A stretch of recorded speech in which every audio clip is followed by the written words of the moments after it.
Hi Joseph, how are you tonight? I'm very well, thank you. Just had a very nice, pleasant, easy peasy flight in. And a nice few little nice Romanian beers. Yeah, I'm perfect, thank you. We have played last weekend in Dublin with them in Lazarus with Maceo Plex and Licorice at the Rebel Rave party held at Tivoli Theatre. What was the party ravers' feedback? What was the party ravers feedback? They seem to be having a good time. I think the thing is with those Rebel Raves is that any time that you get people like Damien and Maceo Plex and Lee Curtis in the same room, it's always going to go off. I think that's why the Rebel Raves have just been so amazing over the last 12 or 14 months. They've been great. So it was really cool, man. It was great. It was an old theatre. They hadn't done a party in that theatre for about 3 years, so it was really cool for us to go and just sort of reintroduce people to that particular venue. And they really looked after us. Dublin's an amazing city. It's really, really pretty. And yeah, our hosts were amazing. They fed us and watered us really well. So it was great, man. It was perfect. Successful releases. I believe that one important part of your career are also numerous gigs at Fabric and the Wheel of series in Space Ibiza that drew a bit of attention. Yeah, I think I've been quite fortunate in the fact that I've been able to play at places like Fabric, fairly frequently, and obviously my We Love residency this summer has been amazing. So yeah, I think doing shows like that are always really important because it means that you get to play to a lot of people that may not usually hear you, because it's different to go and doing a headlining gig where people are there kind of just to see you. Going to do We Love in particular, playing with people like Laurent Garnier and James Sabila and Steve Lawler and Aphex Twin, it was an amazing eye-opener. It's a bit tricky, to be honest, because We Love is a club that, because it's obviously just for that one moment, it's just for the summer, it doesn't kind of work like a normal nightclub in the fact of, it's not necessarily a warm-up time, there's not necessarily peak time, it's like people just go there, and because they're on holiday, they just want to, just have it right off. So, yeah, We Love's been amazing, it's been an amazing experience, and obviously Fabric that just feels like my home because of obviously my relationship with Craig and Judy and Keith and those guys. So yeah, I love doing those things, man. What do you know about Romanian clubbing scene? Other than the obvious, other than like Sunwaves and obviously the Raresh and Medusa of this world. There's a few of my friends actually that have been playing here recently. That there's a gear club and the Crystal Club and places like that they've always said to me have been really, really cool.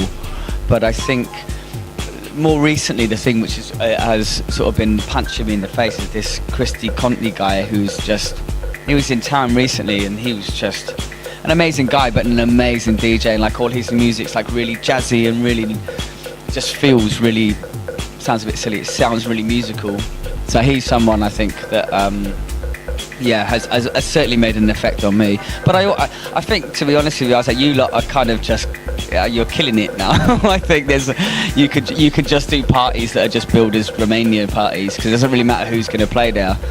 I think that you guys just have this thing about just vibe and just about playing records in the right order at the right time, which is to me the most important thing.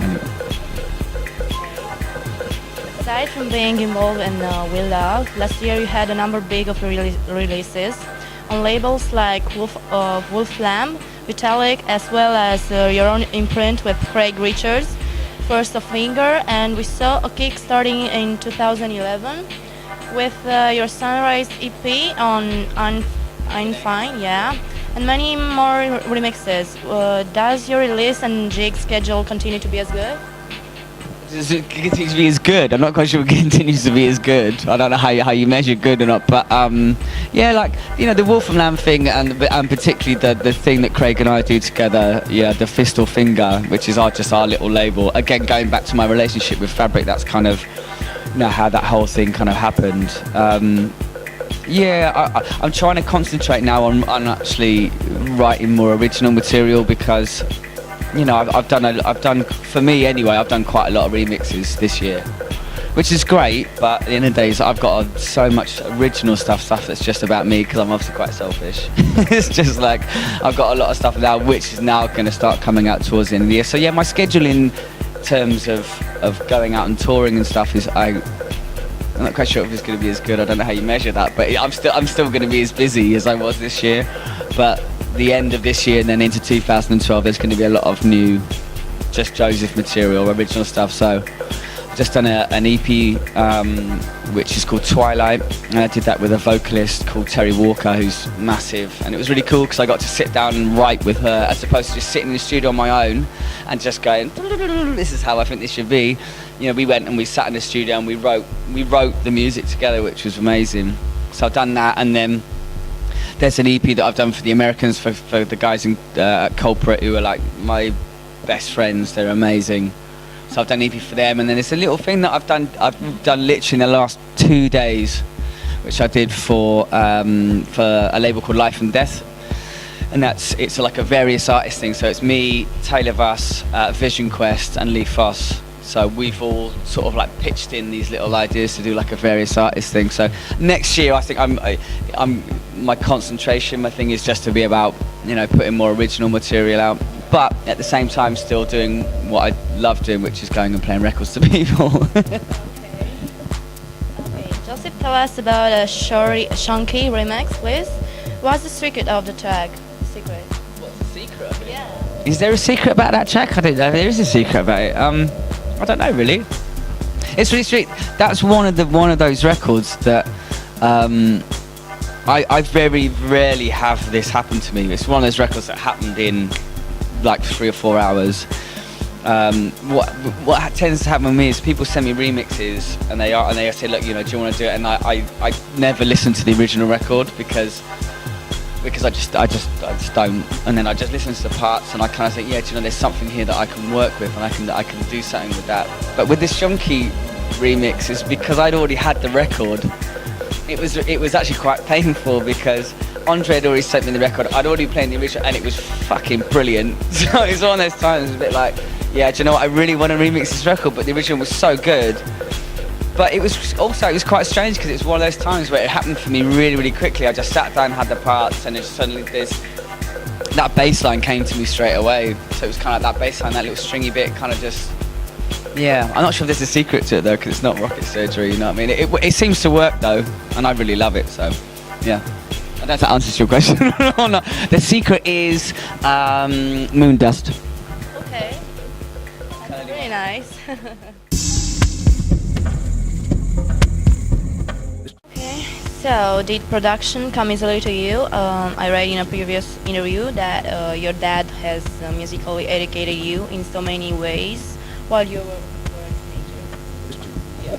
I mean, my father was a professional drummer his whole life, so he obviously educated me from a musical standpoint, not necessarily from a technical standpoint, because he's a professional musician and I'm obviously not a trained proper musician. But yeah, from a musical standpoint, for sure, both him and my mother played me and my brothers so many records when we were kids that definitely influenced me and trained me, if that's the right word. I think that's kind of like where my musical vibe comes from, or where my musical ethos is from all those records that my parents played me as a kid. Now, I mean, I absolutely adore loads of records that probably someone like me shouldn't actually really adore. So, yeah, my parents were a massive influence on me for sure, because you know they just played me so much amazing music. So for that, I'll be eternally grateful for that. For eternity. Okay. Who are your favorite artists?